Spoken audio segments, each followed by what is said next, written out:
Watch out. This racist gang just caught the wrong one. The alley was dark, slick with the recent rain. The air thick with the stench of rotting garbage and gasoline.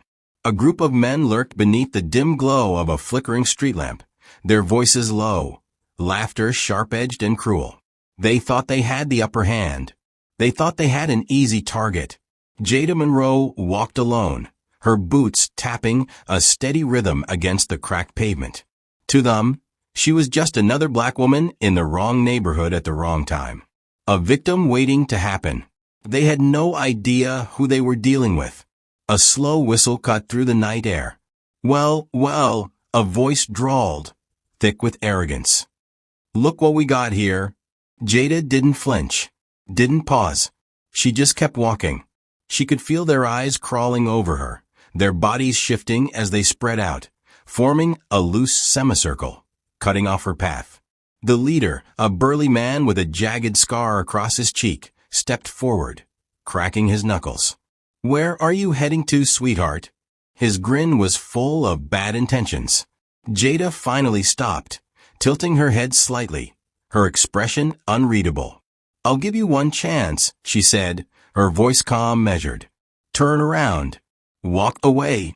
Laughter erupted around her. One of them, a wiry man with a missing tooth, spit onto the ground. Or what? You gonna scream for help? Jada sighed. She hated when people made her waste energy. The wiry man moved first, reaching out to grab her. He never saw it coming. Faster than thought, Jada seized his wrist, twisted, and drove her elbow into his face with bone-crunching force. Blood sprayed. He crumpled, a gurgling moan escaping his lips as he hit the pavement. For a split second, silence. Then chaos. Scarface lunged, throwing a wild punch. Jada dodged effortlessly, stepping to the side, twisting his arm behind his back, and slamming him into the brick wall. The impact rattled the alley. Another one pulled a knife. Bad choice. Jada snatched his wrist mid-swing, yanked him forward, and drove her knee into his gut. He gasped, his body folding like wet cardboard before she wrenched the blade from his grip and sent it skittering across the pavement. The last one hesitated. He wasn't dumb. He'd just watched his boys get dismantled in seconds. Jada turned her gaze to him, eyes cold as steel. Run, she said. And he did. Scarface groaned from the ground, struggling to lift himself. Jada crouched beside him, gripping his jaw, forcing him to look at her. You ever touch another black woman in this city again, she whispered, her voice like ice, and I will find you. She released him and stood. Sirens wailed in the distance. Someone had heard the fight. By the time the cops arrived, all they found were 3 battered men groaning on the pavement. Jada was already gone. And the city? It just learned a hard lesson. The hunters had become the hunted. Jada Monroe didn't just walk away. She disappeared, slipping into the shadows like a ghost. The city had plenty of dark corners, and she knew them all. But she wasn't running. She was circling back, because this wasn't finished. Scarface and his crew weren't just random thugs looking for trouble. They were part of something bigger, something uglier, and Jada had every intention of tearing it apart. She climbed onto the fire escape of an abandoned building, moving with the silent precision of a panther. From her perch, she had a clear view of the alley. The 3 men she'd left broken on the pavement were struggling to get up, leaning on each other like drunks after a bar fight. The one with the busted nose wiped blood from his face, spitting curses into the night. We gotta call Deke, Scarface muttered, his voice ragged from where she'd crushed his throat. The name lit a fire in Jada's memory. Deke Malone, leader of a white supremacist gang that had been making headlines for months.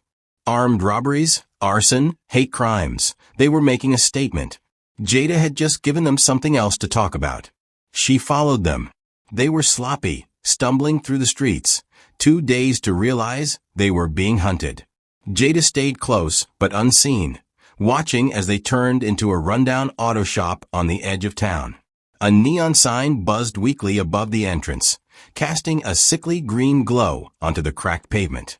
She waited, counted the exits, measured the movements inside. Then, like a specter slipping through the veil, she moved. The back door was locked. A problem for most. Not for her. With a flick of her wrist, she pulled out a slim tool from her boot and worked the lock. A quiet click, and she was in. The inside smelled like grease, cigarettes, and sweat. A single bulb dangled from the ceiling, casting long, warped shadows. Jada pressed against the wall, listening. "I'm telling you, man," Scarface was saying, his voice thick with anger. "She wasn't normal. She took us apart like we were nothing. Then you should have handled your damn business," another voice snapped. Deke. Jada peered around the corner. Deke was taller than the others, built like a brick wall with a buzz cut and a tattoo of a black sun across his forearm. He sat on a makeshift throne, an old car seat propped up on cinder blocks, flanked by 4 more men. These ones weren't street thugs. They had the hard-eyed look of men who had seen real violence. Jada smiled to herself. Good. She stepped into the light. The room froze. Scarface's face twisted in terror. "Shit, it's her." Deke's eyes narrowed. "Who the hell?" Jada didn't give him the chance to finish. She moved like a bullet, fast, precise, deadly. She was on the first man before he could even reach for his weapon, driving an elbow into his throat. He crumpled, choking. The second one lunged. She spun low, sweeping his legs out from under him, sending him crashing into the workbench. Deke roared, yanking a pistol from his waistband. Jada was faster. She grabbed a wrench from the table and flung it, the heavy steel striking his wrist with a sickening crack.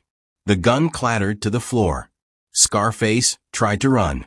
Jada caught him by the collar and drove him into the wall, pinning him there like an insect. "You should have walked away," she whispered. Deke snarled, cradling his broken wrist. "You have no idea who you're messing with." Jada leaned in close. "No," she said. "You don't." Then she hit the lights. Darkness swallowed the room, and the real fight began. Gunfire erupted, wild and desperate. Muzzle flashes lit up the blackness in bursts, but Jada was never where they aimed. She moved like a phantom, striking from the shadows, each blow calculated, each attack precise. One by one they fell. By the time the lights flickered back on, the room was silent. Bodies lay sprawled across the floor, groaning, broken, defeated. Jada stood over Deke, his own gun pressed against his forehead. "Listen real close," she said, her voice low and steady. "This city doesn't belong to you. Your crew is done. And if I hear your name again, I'll finish what I started." She stepped back, dropped the gun, and walked out the door. Behind her, sirens wailed in the distance. Someone had called the cops. But by the time they arrived, all they'd find was a dismantled gang and a legend whispered on the streets. The night had belonged to them. Now it belonged to her.